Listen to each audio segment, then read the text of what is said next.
Dans cette vidéo, nous allons nous intéresser à Carl Jung et à la psychologie analytique.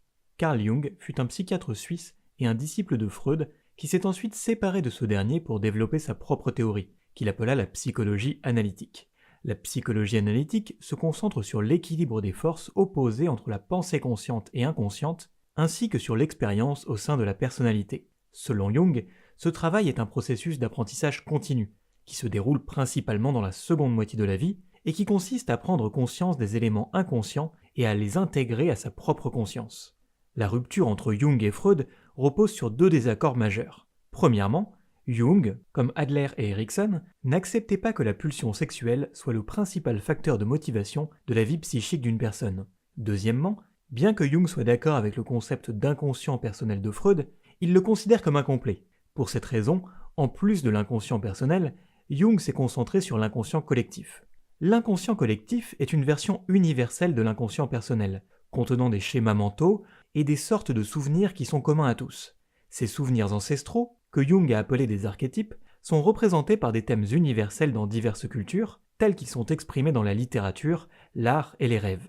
Selon lui, ces thèmes reflètent des expériences communes à des personnes dans le monde entier, comme le fait d'affronter la mort, de devenir indépendant et de rechercher la maîtrise de soi. Jung pensait que la biologie transmettait à chaque personne les mêmes thèmes et les mêmes types de symboles. Par exemple, le héros, la jeune fille, le sage et le filou sont présents dans le folklore et les contes de fées de chaque culture. Selon lui, la tâche d'intégrer ces aspects archétypaux inconscients du moi fait partie du processus de réalisation de soi dans la seconde moitié de la vie. Avec cette orientation vers la réalisation de soi, Jung se démarque de la théorie de Freud selon laquelle la personnalité est déterminée uniquement par les événements passés, et il anticipa également le mouvement de la psychologie humaniste en mettant l'accent sur la réalisation de soi et l'orientation vers l'avenir. On peut néanmoins se demander si les archétypes sont vraiment issus de la biologie et sont donc d'origine génétique. Jung proposa que les réponses humaines aux archétypes étaient similaires aux réponses instinctives des animaux.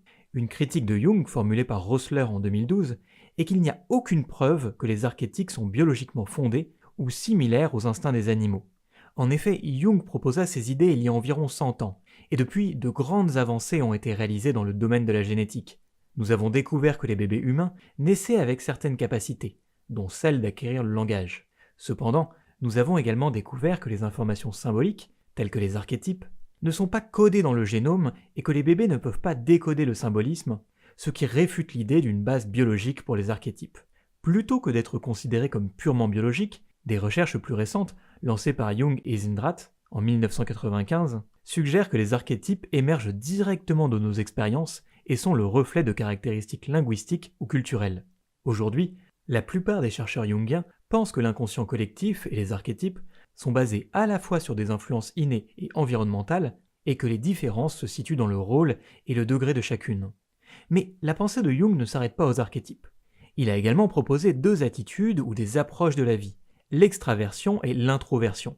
Ces idées sont considérées comme les contributions les plus importantes de Jung au domaine de la psychologie de la personnalité, car presque tous les modèles de la personnalité incluent désormais ces concepts.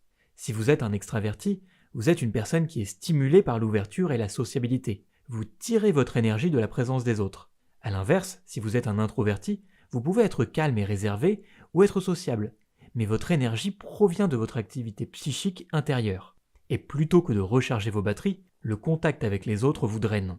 Jung pensait qu'un équilibre entre l'extraversion et l'introversion était le meilleur moyen d'atteindre l'objectif de la réalisation de soi. Un autre concept qu'il proposa est le concept de persona, qu'il désignait comme un masque que nous adoptons. Selon lui, nous créons consciemment cette persona. Cependant, elle est dérivée à la fois de nos expériences conscientes et de notre inconscient collectif. Mais quel est le but de la persona ? Jung pensait qu'il s'agissait d'un compromis entre ce que nous sommes vraiment, c'est-à-dire notre véritable moi, et ce que la société attend de nous, car nous cachons les parties de nous-mêmes qui ne sont pas alignées avec les attentes de la société. D'ailleurs, si cet aspect de la pensée de Jung vous intéresse, je vous invite à regarder ma vidéo portant sur le ça, le moi et le surmoi chez Freud, qui est en quelque sorte la base de cette théorie. Et sur ce, nous en avons terminé avec cette petite présentation de Carl Jung et de la psychologie analytique. J'espère que ça aura pu vous intéresser et que ça vous donnera envie d'en apprendre davantage.